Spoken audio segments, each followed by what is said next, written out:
listening to the Savvy Musician Show with Leah McHenry, and this is your secret weapon for success in the new music industry.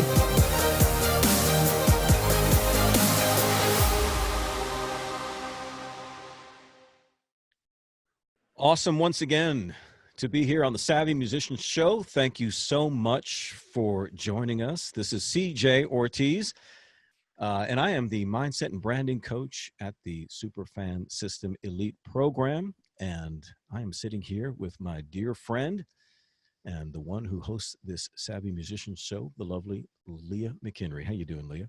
I'm doing awesome. Thanks for joining me today.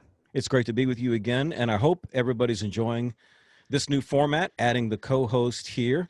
Leah and I have known each other for a very long time. Like I said, I'm a coach in the program, and but I do my own thing, which I incorporate the very same principles that Leah does for what she does. And so that's what, helped me to become acclimated to her program as a coach, but also number two, gave birth to this particular Savvy Musician Show 2.0 version of the podcast, because I really felt like myself, man, when I sit down and talk to Leah and we get on these subjects about marketing, about, vision casting, about just what's going on in the industry, we can go on and on and on. And so we just said, you know what, let's make this a show. And so I want to bring so much more out of her. It's great to hear the guests that she has on here, but we want to hear so much more from her because she's really the one who's done what it seems like no one else has done. And we're talking about something really, really interesting today, because this one is near and dear to my heart, because it's something that really exploded in my mind, Leah, having a conversation one day with your husband, Steve. We were talking about some aspect of what we were doing with the coaching stuff. And he used this phrase. And when he did, something went off in me. I mean, it literally lit up in me. Now, I'm into branding. So when I hear ideas, when I hear something, I seize on it and my mind goes immediately to work. And so he was talking about, what you guys were thinking about in the future, and with the Savvy Musician Academy and so on. And he used the phrase artist development. When he said artist development, I stopped in my tracks and I said, Steve, what you just said right there is so much hunt up that tree, because I had felt for some time that, and I said this in a previous episode of this podcast, that Savvy Musician is really the best, most bona fide answer and solution to what has been the primary problem in the music industry since Napster, since the whole thing has been written. And if anything, you know what? It's the answer to the way the music industry has always been. Because like you said before, Leah, before the Napsters, you were lucky to get signed. So, it was still always a crapshoot. Now, the playing field has been leveled so much, but it's like, okay, well, is a Savvy Musician just a bunch of courses, or is it something even bigger? Is there something larger here? And so, because I see this in other industries as well, for example, book publishing and entertainment, I thought of the entertainers, how it used to be with the big movie houses. They would hire a young Marilyn Monroe or Katharine Hepburn or something. They didn't know how to act or sing, or their posture was bad. And so these big movie moguls would send these young girls to take the acting classes and, walk with the book on their head to keep their posture right and learn how to deal with the media and learn how to sing and learn how to dance. They were developing artists. Labels were developing artists. And so I said, you know what? That's really it. It's more than just taking a course on how to run Facebook ads for your music business. It's about artist development. Leah, what is artist development? That is a really great question, because I like the story that you told. To just back up a second, I have been avoiding artist development. I have been avoiding Savvy Musician Academy under that label without consciously realizing it. But and I realized when our family was in the UK last summer, and we were driving through Glencoe, Scotland, on our way to the airport, and we were talking about our 5-year goals and everything. And I was envisioning bringing in other experts and coaches and people who could take on these other areas of expertise that I'm not in. Because guess what? I'm not the world's expert in everything. Right. I'm really good at certain things. And I just envisioned bringing in people that could really give a full 180-degree transformation for people, and come alongside them and do it with them, not for them, but with them. Right. And I'm going to come back to that in a second. And as we were driving through Glencoe, which is a really dramatic scene, I don't know if you've ever seen Glencoe, but it's like these crazy mountains and everything's green and waterfalls everywhere. It was just, it's breathtaking. Yes. And I had this weird epiphany. I was like, oh my gosh, like whatever I just described there, that is artist development. Oh my goodness. I have been avoiding this for so long. And I had this moment where I realized, why have I been avoiding artist development? And it's because I had a bad experience with artist development. Oh, wow. Yeah. When I first produced my first album, I was with an artist development group, and hey, I'm grateful for every experience that I've had. But the way I saw this one company run it was very unprofessional. It was a high turnover rate. It was supposed to be a done for you service company, like a lot are these days. It's like, hey, so you pay a certain amount every month and they do all these services for you. Oh, they market your music. They give you these press releases. They give you an opportunity to perform at certain places. They are supposed to do your social media, blah, blah, blah, blah, blah. All these marketing things. And I say with quotation marks. And at the very end of the day, absolutely, I got nothing out of it. Like nothing, not one extra none of that stuff. And I think, I didn't come away saying, oh, the music industry sucks. But I did come away saying, I think these companies don't have it together, and it's obviously very amateur. And if I'm going to succeed, I'm going to have to learn to do this stuff myself. That's what I came away with. Wow. And so because of that bad experience, when I started Savvy Musician Academy, I didn't think I was going to be in artist development at all. I just started sharing what was working for me. And in fact, the very first form of it wasn't an ebook. And I thought, hey, I'm making making money for my music. I'm buying groceries and diapers and helping pay the bills with my music, which was amazing. Right. And my friends and colleagues were asking me how I was doing it. I was sharing it with my friends. And eventually I thought, why don't I just put this all in a systematic format? And then I wrote the ebook. And from there, we developed the Online Musician and so on and so forth. So, all that time, I knew we were putting out a course, but I never thought that it would end up here. So when I had that epiphany in Glencoe, I was like, oh my gosh. So that's what this is. This is where we're meant to go. This is like the destiny of the company is artist development, but not in the typical sense. The old artist development was either done through labels or through just independent services, right? So pay us money and we will do all these services for you. And I did some research before this episode on just a bunch of artist development services out there right now, and they're still doing the same thing. Yeah. And I'm looking at what they're offering and I'm going, either you suck at all of these things or it's going to be so astronomically expensive for you to effectively pull off any of this that no artist could really afford it if you're doing the job correctly. Right. So there's that aspect. We'll come back to that. But the other thing is, the other version of artist development is like these 360 deals with labels, like a typical contract where they sign you on and they develop you. So they own everything about you, right? So they own the music, they own the rights, but they're developing you as an artist. And the trade-off is you could potentially become famous and sell a lot of albums. You're not going to make much. I mean, I've heard a lot of stories of people who've taken 360 deals and they're still totally broke 5 years later, not a penny to their name. That's not a good deal. So, what is artist development? I think artist development in the new music industry, what it should be is a DIY version of of artist development, which is taking full ownership of developing yourself as an artist, Right. much like in the personal development space. Right. Here's something that's, again, and we're going to get a little, I don't know, spiritual here for a second, but when this was happening with you guys, as you were driving through Scotland, this was right before the time where you asked if I would want to help out with coaching once a month in the group, dealing with mindset stuff.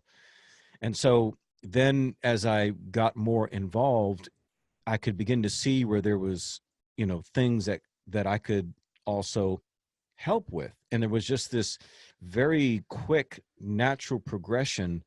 And you had said to me later that, in fact, I think you wrote it on your little whiteboard about that, the necessary helping hands are going to be sent to this. And, by you going, even though you may not have thought about doing this before, but by you, as you and I talk about offline, following the bliss, things begin to open up, and all of a sudden people begin to come into play that help to facilitate, where things are going. And, I've always tell people this. So when it comes to this artist development issue, to me, it comes down to something as simple as this, because the ultimate goal is to get you to be that independent DIY, doing this yourself, not having your hand held, but also not having some artist development company who's taken all your money, a vanity press, we call it in publishing, where they're doing everything and you're not learning everything. You see, you're completely subjected and dependent upon them as long as you can keep shoveling them money, and they may not be even doing a very good job. I saw some of the links. You sent me some of these artist development companies. I was not impressed at all, Leah, with any of them, to be honest with you. But to me, artist development, especially the approach that, Leah, you're taking with Savvy Musician, it's to say you need two things. It's a two-edged sword. You need principles and you need coaching. Yeah, the accountability. Yeah, these artist development companies are not going to teach you anything. They're going to do it for you. Mm-hmm. So you're not learning any principles. You don't learn any principles, you can't be equipped. But they don't want you to be equipped, because if you get equipped, you're not going to need them. Right. Right?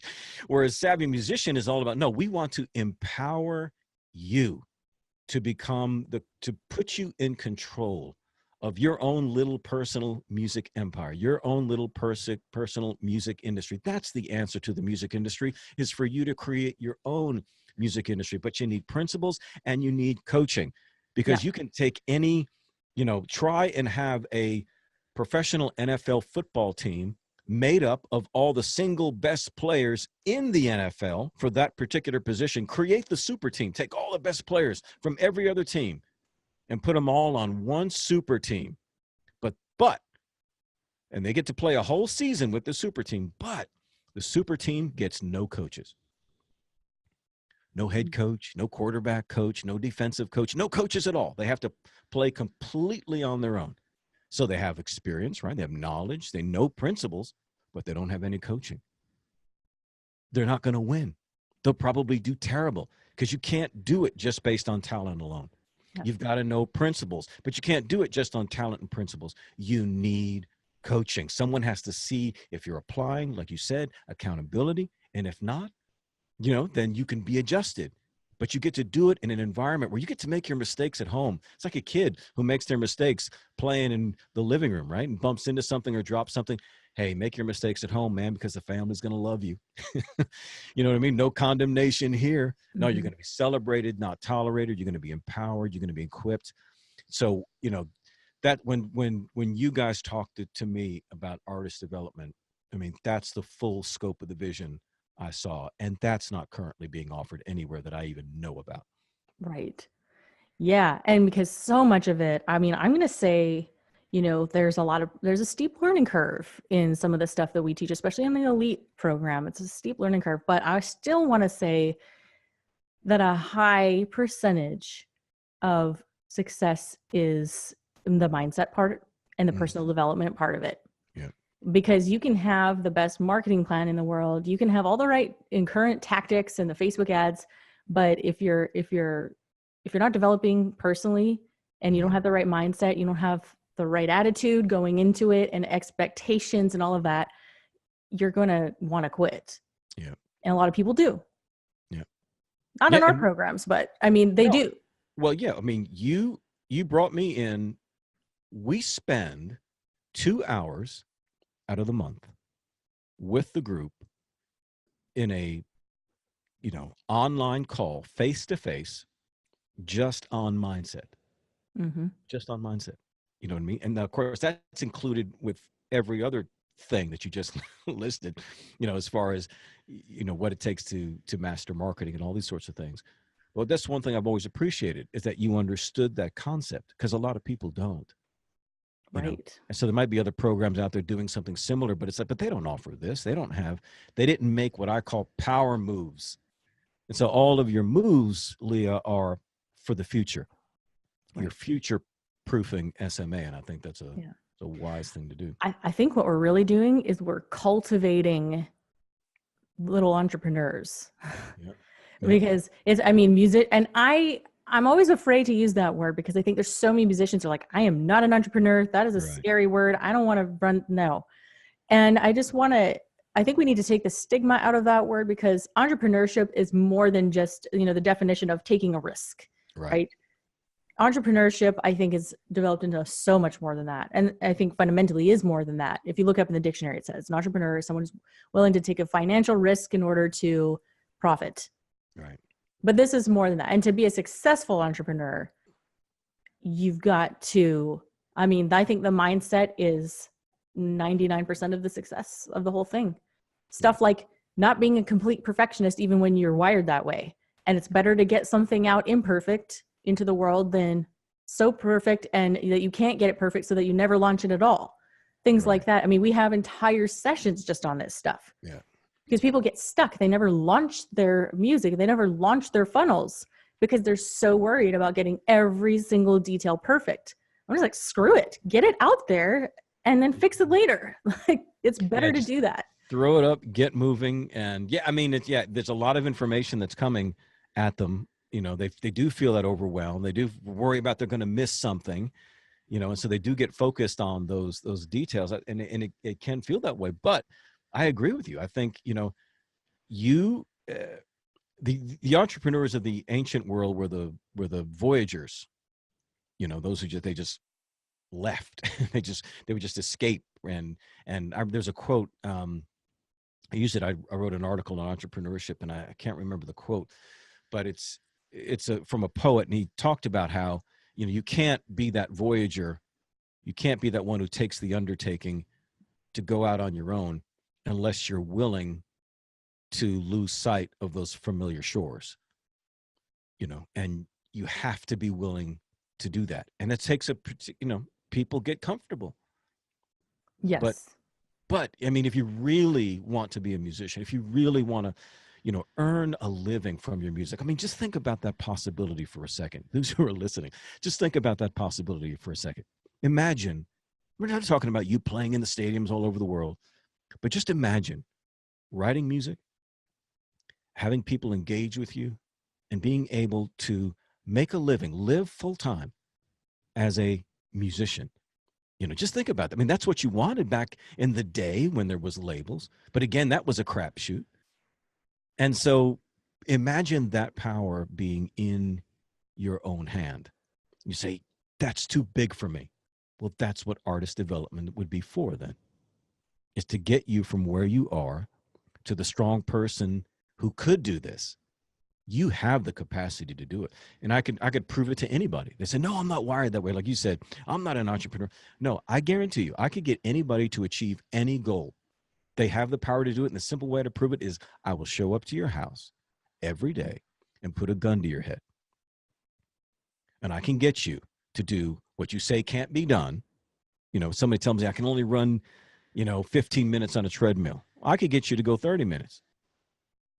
If I threaten you, obviously that's an extreme example, but at what point do you say, no, I've run enough, please shoot me? No, you're not going to do that. So we have, you're able, you're just not willing yet. That's a good point. But we can get you to that willing point if we can, like Leah said, work on that mindset, work on that personal development. We can get you to that place. Yeah.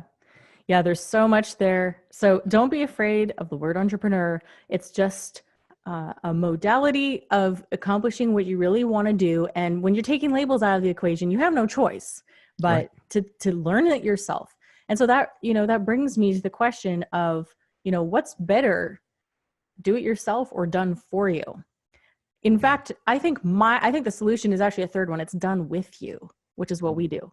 Wow. Done with you. That's So good. we're taking you alongside, we're giving you the information, the training, the processes, the systems, the support, and the coaching. So we're doing alongside with you. So it's not you on your own. Just DIY is scary because there's nobody there to give you feedback. Right. I think feedback is what you really need, what people really need to know. Hey, this happens every day in our elite group. It's like, guys, here's my branding board. What do you think? Can you tell what kind of music I make based off of these colors and these fonts? Right. Right. And then we give them feedback. Right. Hey guys, I redid my website.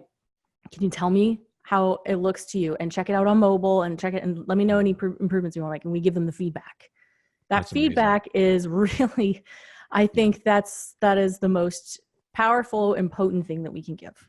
Yeah, you're not stuck in a vacuum. And what I love about it, the coaching approach that you take, and I've always said this about coaching, is that you don't want to be in front of the person you're coaching, blocking their view, and you don't want to be behind them, pushing them necessarily. You want to be that voice whispering in the ear, and just like the kid who's little 6 or 7 year old who's going up to the plate with a baseball bat to hit for the very first time.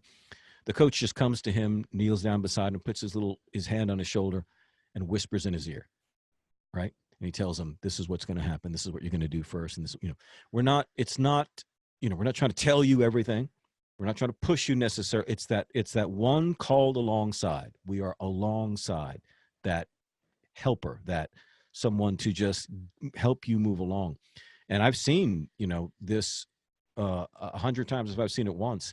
It happens daily in the group that I'm in with you, where they are posting everything like you just described, from their branding boards to their website to their new store that they just got launched, or their opt-in or their Facebook ad for likes or what have you. And it's just great to get all of that feedback, even from the other students.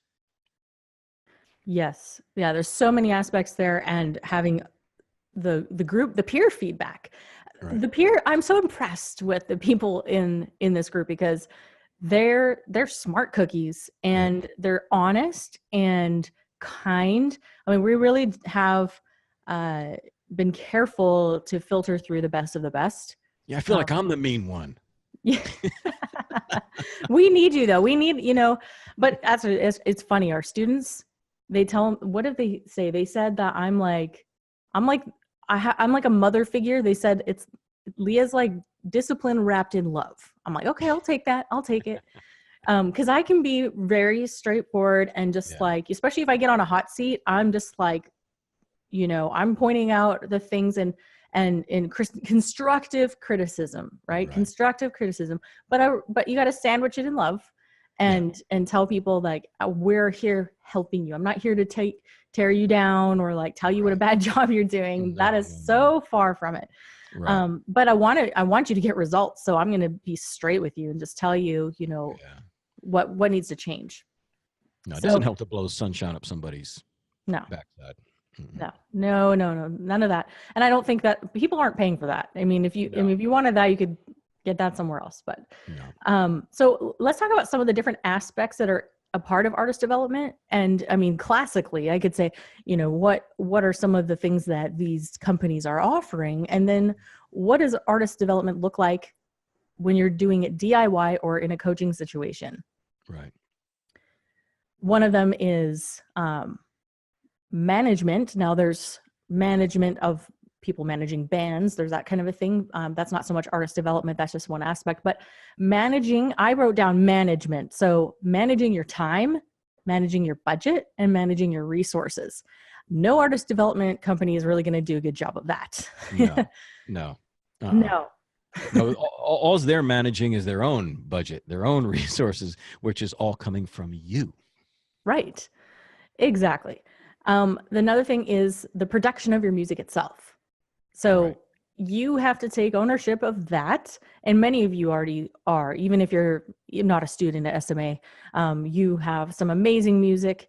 The quality is good. And I have to stress that because you can have great song, but if the quality isn't top notch, Right. some people are just going to overlook it. Unfortunately, that's just Yeah. the way things are. And technology has made things so affordable and cheap that there's no excuse to not have a good sounding recording. You know, like Right. there's some real simple things you can do to make it sound good. But good production of your music is so important. Branding. Let's talk about that for a second. Some Yeah. of these companies are saying, "Oh, we'll help you do your branding." And when I looked at the details of what they're saying that even is, I'm going, "You guys don't get it." Mm-mm. Like they're just like, "Oh, I think they reduced it to like a logo and like your fonts or something." And that's like a part of it, but that's not. Tell us real quick what branding is. Yeah. Well, first of all, yeah, I think what, again, I want to highlight and brag on Leah, is not only does she understand the concept of branding, which is really the piece of real estate that you own in the marketplace. You know, that's the niche you're going to fill, and your brand is what's going to do that. But the brand is that indelible mark, right? It's the thing that we can't erase. It's the impression that you give. You know, we all understand the big name brands, right? We know the Coca-Colas and the American Airlines and, you know, the FedEx and what have you. Those are all brands. But now in this age of social media, you yourself have a brand that's important. And it's not likely that this company, these artist development companies, are going to understand that very well. Now, me personally, my degrees are in this. And I did that, you know, I graduated in 92. So I'm going on 30 years of being involved in branding and all this. And I can tell you what I see being touted as branding online is not branding at all. But I've seen in Leah's course, she teaches branding as it should be taught now. Didn't leave it there, however. In fact, before we even recorded today, this podcast, we were talking about something we've been talking about for a while now, which is where I had to sit down with them and the other coaches, and I brought up again about the subject of branding. And I said, this is where I think we could help. And they immediately said, let's do a special boot camp on branding. So they threw that back on me. They said, you brought it up, raise the baby, right? So they put it back on me. So we're going to actually have a special branding boot camp, which will then become a part of the program and utilized elsewhere, et cetera. Point being is that's how serious something like branding is being taken, you know, at SMA. You contrast this with just saying, well, we'll help you get a logo done. You know, come on, man. Oh man, yeah, not even. It's not close. I mean, the logo should accurately reflect the brand. Right. Your color scheme should reflect your brand. It should, same with, you know, the fonts you choose and all that is reflecting your brand, but it's not the brand. Yeah. So when an artist development company is saying we're going to do your branding, I'm just like, are you going to spend like a week with this artist helping them Right. figure out their identity and the feeling they want to convey to the Right. world? I doubt it. No, there's no way. And here's the thing. And the reason why we're going to do the boot camp is because this is so integral to everything else that follows. So the ad targeting, the everything that you do, you know, you could, if you miss this at the front end, if you don't get your positioning in the marketplace down, who you are, what you represent, the idea that you represent, if that's not down and locked solid, you're going to struggle with some of the other things. And you're going to think it's just you don't understand the app, or you didn't do this right or that right, not realizing that it's back at the branding level. And there's no way a company's going to be able to do that unless you have an environment where you are really on a human level developing an artist. You know what I mean? Teaching them the principles, like we said, and giving them the coaching. Because like a Tiger Woods, a professional golfer, has a coach.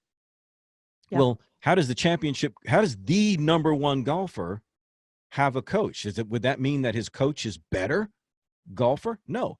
The coach is just good enough to know where Tiger is starting to turn his wrist too early. Mm-hmm. That's what he's there for. Because that little turn too early is going to cost him millions down the road. And so what we do is, through the course, you get the principles, but then through the coaching, we keep you accountable to the application of those principles until you get to the place where you are fully independent and you're applying those you take ownership of them, Yeah, that's really good. And I love that analogy too about the coach. Olympic athletes are the best in the world and they have coaches. And are those coaches capable of doing everything the athletes are doing? No, they're not. They just have such a trained eye and insight into that particular athlete and into what they're doing and the technique and even their mindset and everything. And in fact, there's entire mindset coaches in the sports world too. Right. Without them, these people are not going to win. So, whenever I have an imposter syndrome moment, which we all do, every human being does, when you think, man, I haven't accomplished enough. Who am I to be teaching people? Everybody has that. Or who am I to be on stage right now? Nobody likes me. Everybody has these imposter syndrome moments. I just remember that Olympic coaches, the best, they coach the best people in the entire world, are trained. And it doesn't mean that you have to, so I don't have to be the most famous person in the world. No, I don't. I just need to know that my gifting is in helping other people. And that's one of my giftings, right? Right. But in helping other people transform themselves into who they need to become to be successful. Yes. My job isn't to make them successful. They make themselves successful. And I'm never going to take credit for that. You will not see me on social media taking a student and saying, look what I made. Right. That will not happen. Right. Right. Well, and we've already seen great results from the program. And, there's in the horse world, when there's a particular breed of horses called Arabians, and you have a stud farm with just your male horses out there. And so people will bring their mares out to the stud farm. Now, when you're going to select a stud, they don't, at the stud farm, they will not show you the stud himself initially. They show you colts. They show you what the stud produced, right? That's cool. You'll know the tree by its fruit. You'll know the father by its son, et cetera, et cetera. So, that's where the proof is going to be. And so it's within the interest of SMA to, produce good colts, if you will, to help a musician really, grow and learn and take control of their music and take control of their marketing and really, really be empowered. We won't have to say anything. Mm-hmm. They'll do all the bragging. Yes. And we are very, very blessed to have some amazing students who do that. Yeah. And with that, hey, by the way, just for all you guys who are doing anything else, like whether it's your music or you have side business or, you have a career going on, that you're actually doing something of value when you do get some negative feedback, or like not feedback. I don't mean feedback. I mean like pushback or trolls or haters or something. In fact, if you don't have any of that going on, you might not be really pursuing the thing you should be or doing, might not be in your calling yet, because once you're in your calling, doing the thing you should be, and it's making a difference, that it ruffles feathers. Sure it does. Sure it does. Well, okay. That was branding. Yeah, that was branding. Okay. Another thing I just saw on some of these websites is, general marketing or online marketing. It's like, what is that supposed to mean? What does that mean? Yeah. What is that? So in my world, as a musician, when I think marketing, well, for me, it's got to be very specific. Marketing what? To who? When? What's the timeline? So for me, it's campaigns, a marketing campaign. So I have campaigns going year round. I'm always building my page or my following in general. I always have video view ads going because I'm building my audience and putting out great content. And I always have an opt-in campaign going on at all times. So I know when is it happening, to whom am I marketing to, and what's the Right. purpose of it? I'm building my email list. And then there are specific marketing campaigns. So for launching an album, launching a crowdfunding campaign, launching a tour, whatever it is, there's got to be framework around that. When I see an artist development company service saying we do marketing, I am very skeptical. Yeah. Yeah, because you know what's involved in true marketing, and there's no way they're going to do that. Yeah. They Again, don't have the capacity. right. I'm just like, I know what's involved with any proper marketing campaign. And I'm just like, I want to know how much they're charging for that, because I can guarantee you they're not doing a very good job if they're only charging you a few $100 or Right. even a couple $1,000. I'm just like, what? I don't know what you're going to do with that. And it does. I mean, great marketing doesn't have to be expensive, but this is a service. So Right. I know the hours that it goes into this stuff too. So how are they even covering their costs for this price? I don't even know. So that makes me doubt the whole entire operation. They also offer PR. You can do your own press releases, and you can also, like in the Online Musician, we talk about contacting press release companies out there. It's important that, and by the way, anybody can do this themselves. You don't have to go through an artist development company to get this, a good press release campaign. Tons of press release companies out there, and it's just a matter of knowing how to pitch yourself, and they want to see that you do have some kind of following out there, and make sure that the press release company deals with your genre. So you don't want to go with someone totally generic, totally, they deal with everybody and everything. That's not going to help you. You want to reach the underground kind of grassroots movement people. Right. So the people who are reading these obscure blogs and the magazines and the forums out there, those are the people that really can make things take off. And Right. so you want to ask this press release company if they have access on their email list, because that's what most of this is, just an email blast. Right. That's a big part of it, is an email blast. Is you pay $500, whatever they're going to do, giant email blast. Who is on their list? You need to ask them who's on your list, and do they cater to the alternative rock crowd or whatever it is, and make them give you names of the other people they've promoted on that list. So again, you don't need a press release company to do, or an artist development company to get a great press release company on your side. Right. So it's a matter of just doing your research. Right. And then in artist development, I put in here daily practice, or regular practice, because that's part of developing yourself as an artist, right? Yeah, there you go. Yeah. So part of my routine, so here's one of my goals that I have set for myself this year, is most days in the week, I do not do SMA activities until after noon or 1 o'clock. The mornings are left for anything I want to do. Creative, so practicing vocals, practicing my harp, writing music, whatever I want to do, music related.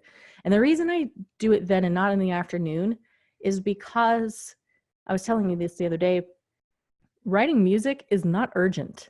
And it feels like so many other more pressing, urgent issues or tasks end up on my plate, and they end up taking priority very, very easily if I do not make a very strict time for when I'm doing those.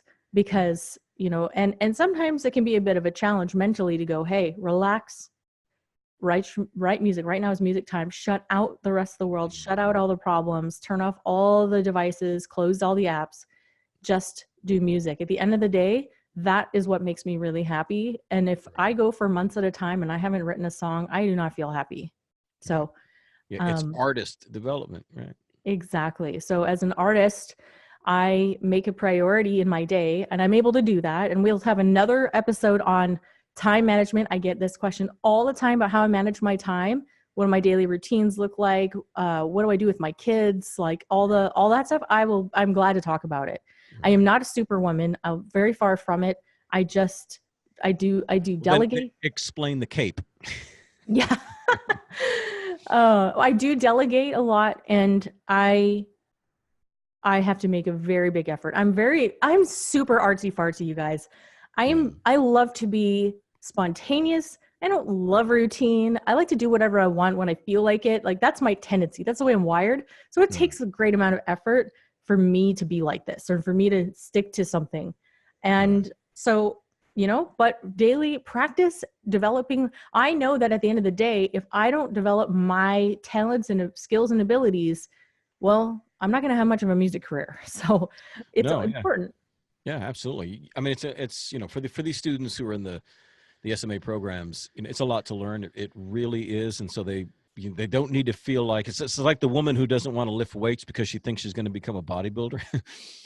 Just because you're in a program like SMA does not mean you're going to lose all your, artsy fartsy side or what have you.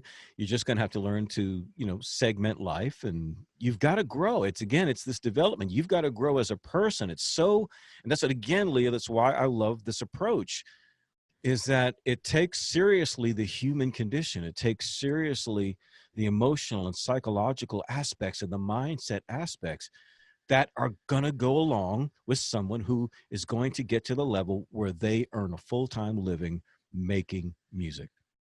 Yes. It's just powerful, man. It's just powerful. Yeah, that's awesome. I also have, besides daily practice, creating, recording music. So actually making music on a regular basis. I have talked in past episodes about how sometimes there's times and seasons for certain things. You might be in a writing season, you might be in a recording season, but I'm almost always in a season of, I'm always marketing something. Like I said, I've mentioned this before a couple times now. I have certain campaigns that are running all the time. So no matter what I'm doing, I can be in a writing season and building my email list at the same time. Sure. And it's not an issue. I don't have to switch from left brain to right brain to make that work. Right. So when you have something, and I think you eventually, I believe God created our left brain and right brain to work together synonymously. I actually believed at one time that my left and right brain were working against each other.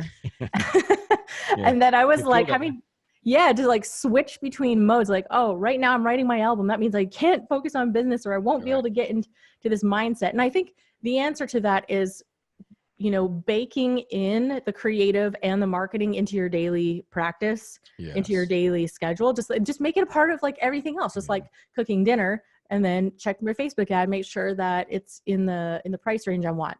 And it's not a big deal anymore.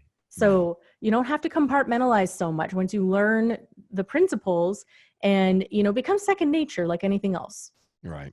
That's good. Really good. Aside from the recording music, performances might be part of artist development for you.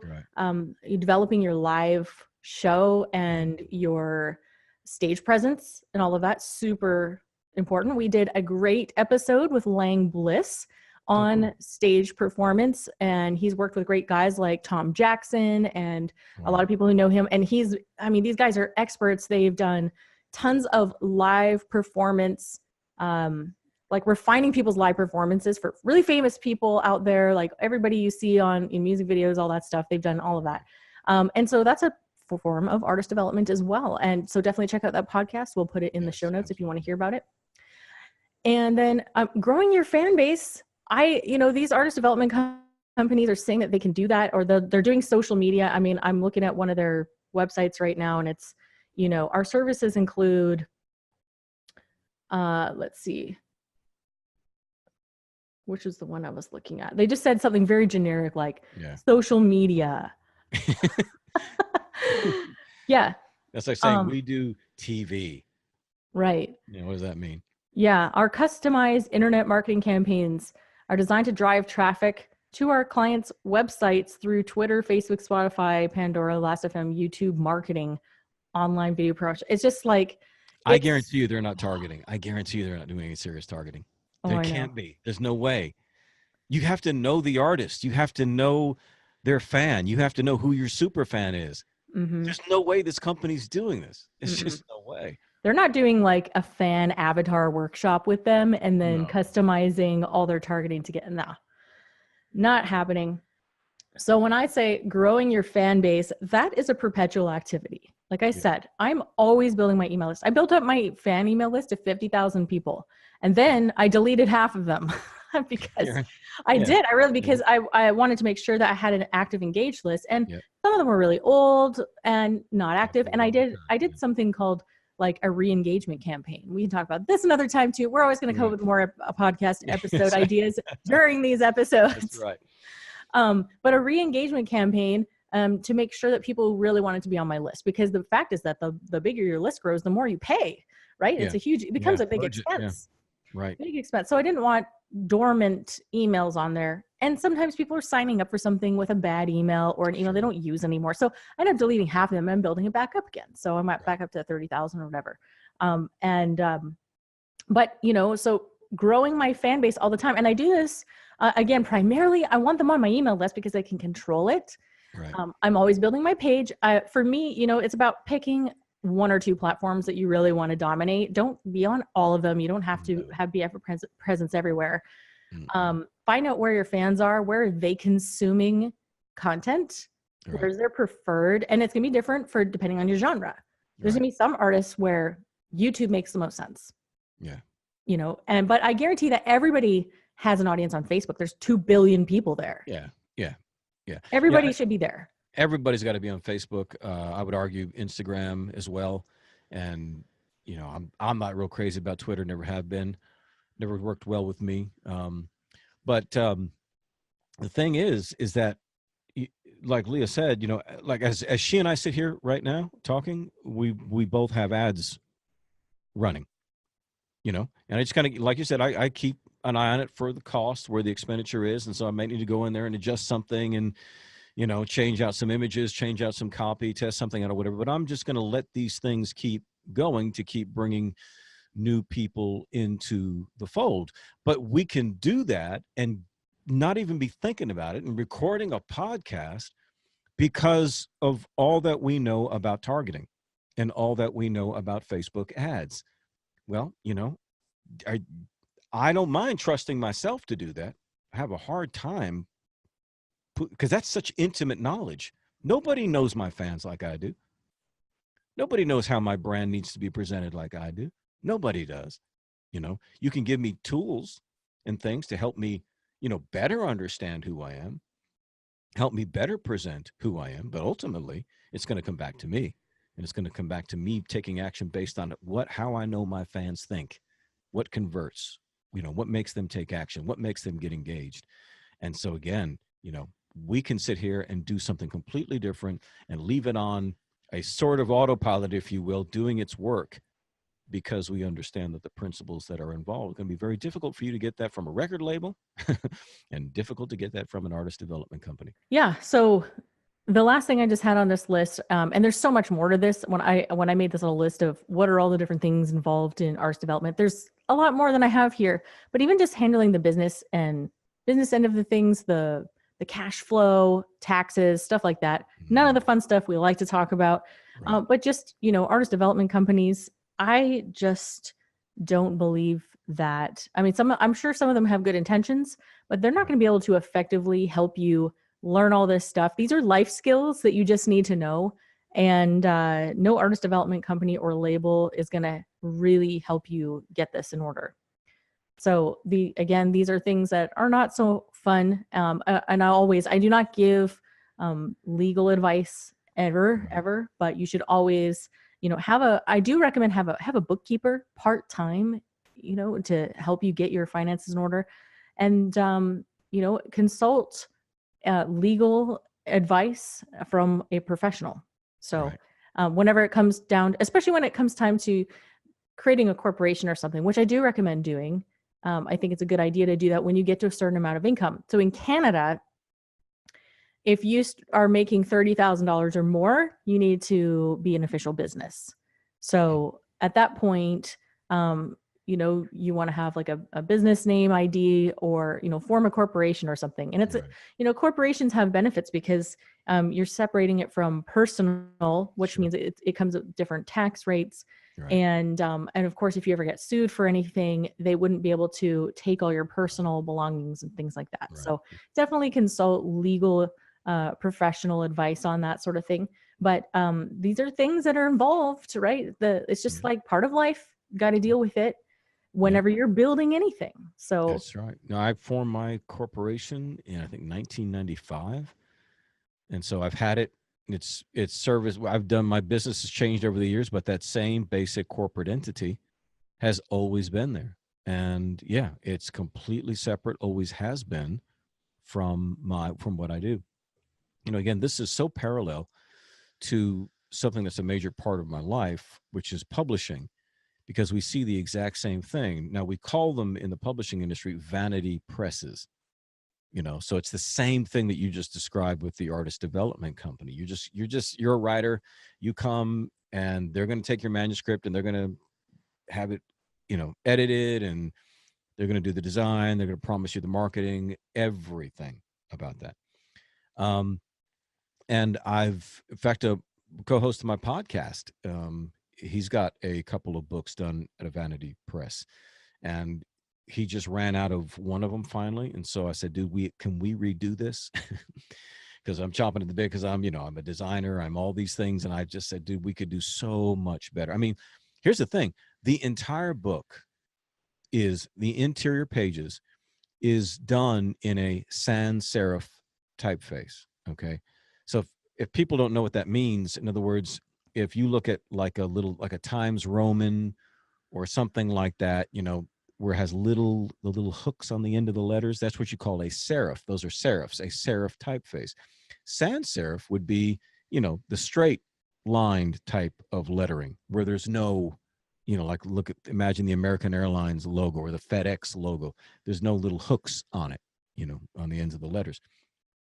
The big no-no, the thing you never, ever, ever, ever, ever do in book publishing is fill book pages with sans serif typefaces.